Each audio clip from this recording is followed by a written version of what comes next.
Hello my dear friends, you're in the Military Summary channel, and today we will discuss the situation in Ukraine on the 11th of May of 2025. Today we have a lot of very interesting updates, so let's start. And first we're going to talk about the ultimatum that was issued yesterday by the Ukrainians. I'll remind you that yesterday the Ukrainians issued an ultimatum to the Russian Federation, trying to force Putin and the Russian Federation to accept unconditional 30-day ceasefire. But today we got report that, and today we got a lot of updates and confirmations that the president of the Russian Federation, Putin, rejected that ultimatum. Furthermore, the Russians issued their own ultimatum. According to Russian proposal, the Russians want to begin negotiations without any preconditions right now. So, according to the Russians, they propose to begin these negotiations on Thursday, May 15th in Istanbul, the very place where they were interrupted in 2022. But there is one important thing that I would like to point your attention. The Russians are not going to start something new. They are not planning to start building something from scratch. The Russians have a document of Istanbul talks of 2022, and the Russians' main demand is to continue working with this document. So let's discuss in details the results of Istanbul agreements of 2022 that hadn't been implemented by the Ukrainian side. The talks in Istanbul should take into account the results of discussions interrupted in 2022 and the situation on the ground. This was stated by the Russian presidential aide Yuri Ushakov. The main points of the Istanbul Agreement of 2022 were neutral status for Ukraine, non-accession to NATO, limitation of the number of the Ukraine armed forces, and separate agreements on the withdrawal of Russian troops. At the same time, the withdrawal of Russian troops now looks unrealistic, which is what Ushakov says, mentioning the realities on the ground. Earlier, Trump's special representative Keller called the draft Istanbul Agreement a probable starting point for future negotiations. So we understand the Russian position.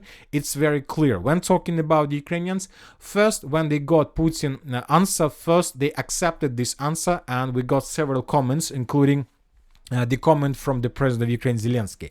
Ukraine is ready to meet. This is a good sign. When talking about readiness to meet, he was talking about Istanbul.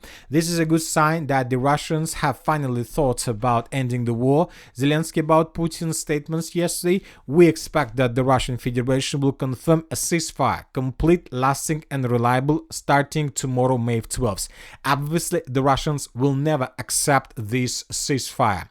And later, we got additional statement that was made by the second person in Ukraine, by Andriy Yermak. First a ceasefire for 30 days, then everything else. So when talking about the Russians, of course, they have their own position. We have already discussed this, and today we got very important statement made by Maria Zakharova. She stated that Putin said clearly, first talks on the root causes. We're talking about NATO, we're talking about our military forces and many other things, and only then talks on truce and ceasefire. So this is very small difference, but this is very important, and the most important difference between these two positions. Now we see that the Russians are trying to force Zelensky and Ukraine to begin talks, and only then to start ceasefire. The Ukrainians want different picture. First they want ceasefire, and only then they want talks.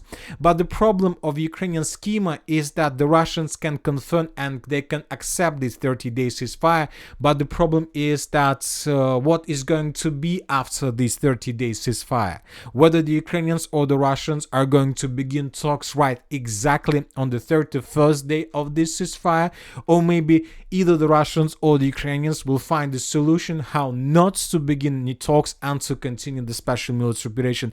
But the problem is that during the next 30 days, Ukrainians will have a lot of possibilities to rearm itself, to build additional trenches, to regroup, probably to carry out another mobilization, and the most important, the Western countries will have enough of time to deploy their troops on the territory of Ukraine. Russia will never accept this. So now let's wait and see what is going to be next. But obviously the situation in Istanbul is going to be very hot on the 15th of May of 2025. We don't know for sure where the Ukrainians are going to there at all, but when talking about the Russian side, they began all preparations for this. Vladimir Putin had a telephone conversation with the president of the Republic of Turkey, Erdogan. The initiative of the Russian president to resume direct Russian-Ukrainian negotiations, which are proposed to be held in Istanbul starting on May 15th, was discussed in detail. So the most important thing is that Erdogan and Turkey are ready. They are ready to meet both the Russians and the Ukrainians and to resume this process. But the problem is that most likely on the 15th of May, we are going to see just the Russian delegation on the territory of Istanbul. Most likely Ukrainians will not go there. So as for now, we see that the special military operation continues. There are very heavy clashes on the ground. So let's start in details and let's start from the beginning. And first, let's talk about the Kherson direction. During the previous 24 hours, we got this video that was published by the Ukrainian side. And in this video, we can see how Ukrainians were attacking Russian positions on the territory of another island along the Dnipro river. In this attack, the Ukrainians were trying to destroy Russian position, but something went wrong, and most likely there were no explosion from the drone. So this video took place exactly in this place, in this point, and based on this video we have adjusted these two islands under complete Russian control. I'll remind you that during the previous days we got several reports that the Russians managed to take every single island in this area, and the Russians managed to get as close as possible to the settlement of Kyzyomys. As for now, we don't see any Russian landing operation, but we see that everything is about to be finished and ready from the Russian side. Now let's move further. Let's discuss the situation in the South Donetsk direction, where the Russians continue their offensive operation. During the previous 24 hours, the Russians were bombing and attacking different settlements in this area, trying to pin down Ukrainian reinforcements and reserves and not to allow the Ukrainians to introduce additional forces on the ground in the area of Zelene Pole, Novopol, and Vilna Pole, Novomykhailivka. The Russians are advancing. The Russians managed to get as close as possible to the settlements of Volne Pole, Zelene Pole, Novopol, and we expect that during the next 48 hours the Russians will begin their first attempts to take these villages under complete control. Now let's talk about the Bogatyr direction. There are very heavy clashes in this area, and there are a lot of articles and let's say different statements were made both by the Russians and by the Ukrainians. One thing we know for sure, that the Ukrainians, the armed force, the Ukrainian soldiers on the territory of Bogatyr are in desperate. There are lots of channels, lots of Telegram channels, both pro-Russian and pro-Ukrainians, that began publishing different videos and different articles from soldiers who are currently located on the territory of Bogatyr, and they're saying that they're in desperate. The Ukrainians, the Ukrainian commanders more precisely, probably decided not to evacuate soldiers from this area. The Ukrainians are there, they're holding their positions. The situation is very difficult. The Russians, as you can see, they have changed their tactics, and as you can see, we stopped receiving videos of Russian banzai attacks. The Russians are not doing like this anymore. The Russians are using completely different tactics right now. The Russians are using complete fire superiority, and when the Russians get to another stronghold of the armed forces of Ukraine, basically the Russians destroyed this stronghold with all types of calibers they have. Iranian calibers, Korean calibers, their own Russian calibers production. They destroy another stronghold, and this situation forced the Ukrainians, let's say, to move to the second line, to the next stronghold. The Russians take under control this destroyed stronghold, and the Russians in a very short period of time are trying to rebuild this area and to prepare some temporary deployment points. So this is the Russian tactics. Of course, this led to the situation that now the Russians are moving much slower in comparison with, let's say, Pokrovsk offensive operation after the fall of Avdiivka, but these Russian tactics reduce losses from the Russian side, which is much more important for the Russians at this stage of the special military operation. So as for the settlement of Bogatyr, there are very heavy clashes for this village. The Russians are attacking, the Ukrainians are holding their positions in the northwestern and the northeastern parts and in the western part of the settlement itself. Now let's talk about the Dnipro direction. There are very heavy clashes, and the main clashes are taking place right now for the settlement of Goryokhova. But the thing is that today, right before we started making this video, several very reliable pro-Russian resources reported that the Russians, as a result of offensive operation, managed to break Ukrainian defense, managed to take the initiative completely in their hands, and that the turning point in this battle has come. The Ukrainians are about to abandon their positions due to complete absence of any possibilities to take this, to hold their positions for another day or two. So we expect that during the next 48 hours, the village of Gorokhovo would be captured and colored in Russian favor. The Ukrainians would be forced to fall back in the western direction towards these fields, and as you can see, to hold their lines along these fields would be very difficult for the Ukrainians.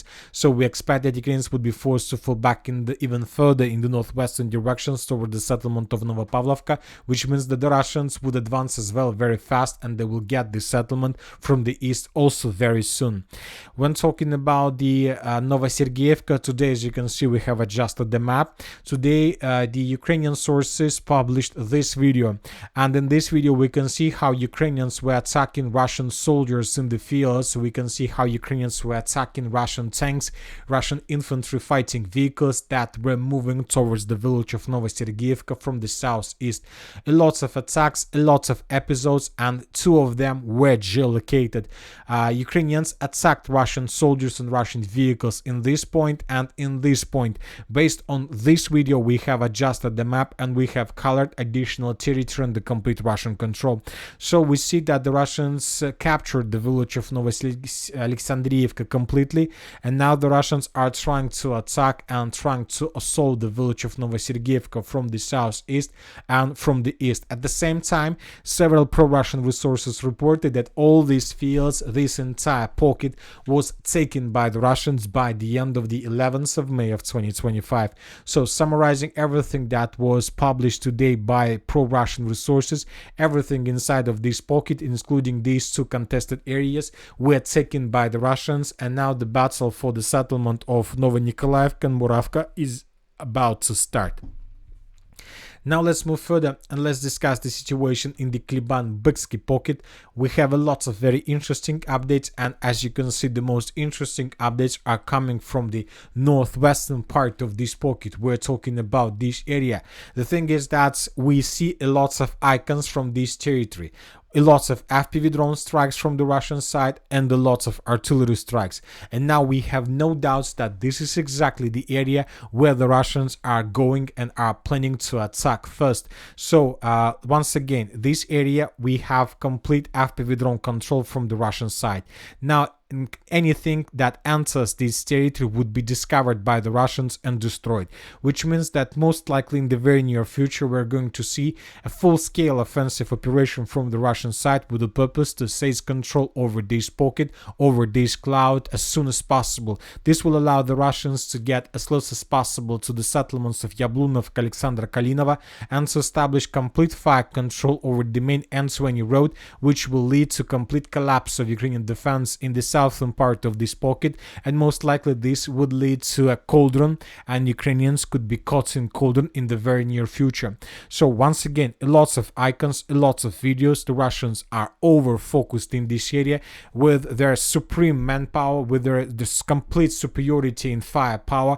The Russians are trying to establish complete control over this territory, which obviously will lead to a collapse of Ukrainian defense, and most likely Ukrainians would be forced to fall back, or at least several probably battalions, several groups of Ukrainian forces can make this decision without getting order from their commanders.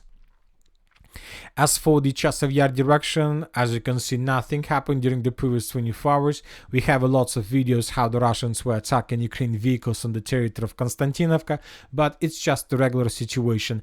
Nothing special happened during the previous 24 hours. Now let's move to the Slavyansk-Kramatorsk direction. We have small correction on the ground. Today the Russians published this video where we can see how Russians were attacking the edge positions of the armored forces of Ukraine in this area, and based on this video we have adjusted the map back in Ukrainian favor. So this stronghold used to be under complete Russian control, but probably as a result of several counterattacks the Ukrainians managed to restore control over this territory. Also we have a lot of videos of how the Russians were bombing Ukrainian positions with FAP, with artillery. We see that the Russians are concentrated in this area as well. Maybe the Russians also have some plans to take under control these territories as well. As for now, it's just artillery duels. As for the Siversk direction, we have adjusted the map based on the video that was published by the Russian sources. In this video, we can see how Russian stormtroopers were taking under control another stronghold of the armored forces of Ukraine to the south of the settlement of Grigorovka. Based on this video, we have adjusted the map. At the same time, the Russians continue bombing and attacking the most western part of the settlement, and we expect that the village of Grigorovka would be taken by the Russians also in the very near future. In this video, we can see how the Russians, as a result of reconnaissance operation, managed to discover positions of the armored forces of Ukraine FPV drone operators, and as a result of artillery strike, this position was destroyed. As for the Lyman direction, according to several pro-Russian resources, the Russians established complete control over the eastern part of the settlement of Tarskoye. At least the Russians took under control this injection of roads. So now the Russians are planning to advance further in the western direction, trying to cross the river of Zherebets and to begin clashes for the settlement of Zarechna, and the Russians will continue advancing further in the southern direction with the purpose to attack the settlement of Yampol.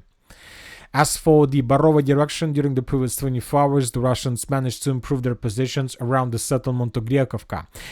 Most of the mappers adjusted their maps based on this video that was published by the Russian sources. In this video, we can see how Russians were attacking another stronghold of the armored forces of Ukraine on the territory of this forest. Based on this video, most of the mappers adjusted their maps. So now we see that the Russians have no barriers in front of them to continue offensive operation further in the direction of Griakovka, and we expect that in the very near future the battle for this village is going to start. As for the northern directions, we haven't received anything from Kupinsk area or from the Kamenka area. Now let's talk about the Chernihiv and the northern directions of Ukraine. There are still very heavy clashes. The Ukrainians continue concentration of their forces along the border. During the previous 24 hours, we got a lot of videos how the Russians were hunting and attacking Ukraine artillery systems and FPV drone operators. A lot of videos how the Russians were trying to destroy Ukrainian vehicles, infantry fighting vehicles, and concentration of Ukrainian forces. So now we see that Ukrainians most likely stopped any attempts to get on the territory of the Russian Federation, and very likely that in the very near future the Russians will continue their offensive operation in the southern direction with the purpose to create a secure zone along the border. And probably a very interesting video we got from the most northern part of the area of Chernihiv. In this video we can see how Russian soldiers, several Russian soldiers entered this, let's say, checkpoint on the border between the Russian Federation and Ukraine. And here we can see how the Russians, without any resistance from the Ukrainian side, entered this facility and established Russian flag. Based on this video, we made small adjustment, but this is something like hello from the Russian side. We believe that this is something like a signal or the message to the Ukrainians that says that if you don't start peaceful talks in Istanbul on the 15th of May of 2025, the next time not the sabotage and reconnaissance group will enter this territory, but the regular army of the Russian Federation. And that's it for today. Military Summary channel reminds we condemn any violence in the world. Thank you for watching, subscribe to my channel, push your likes, join my Patreon, and have a good day. Bye bye.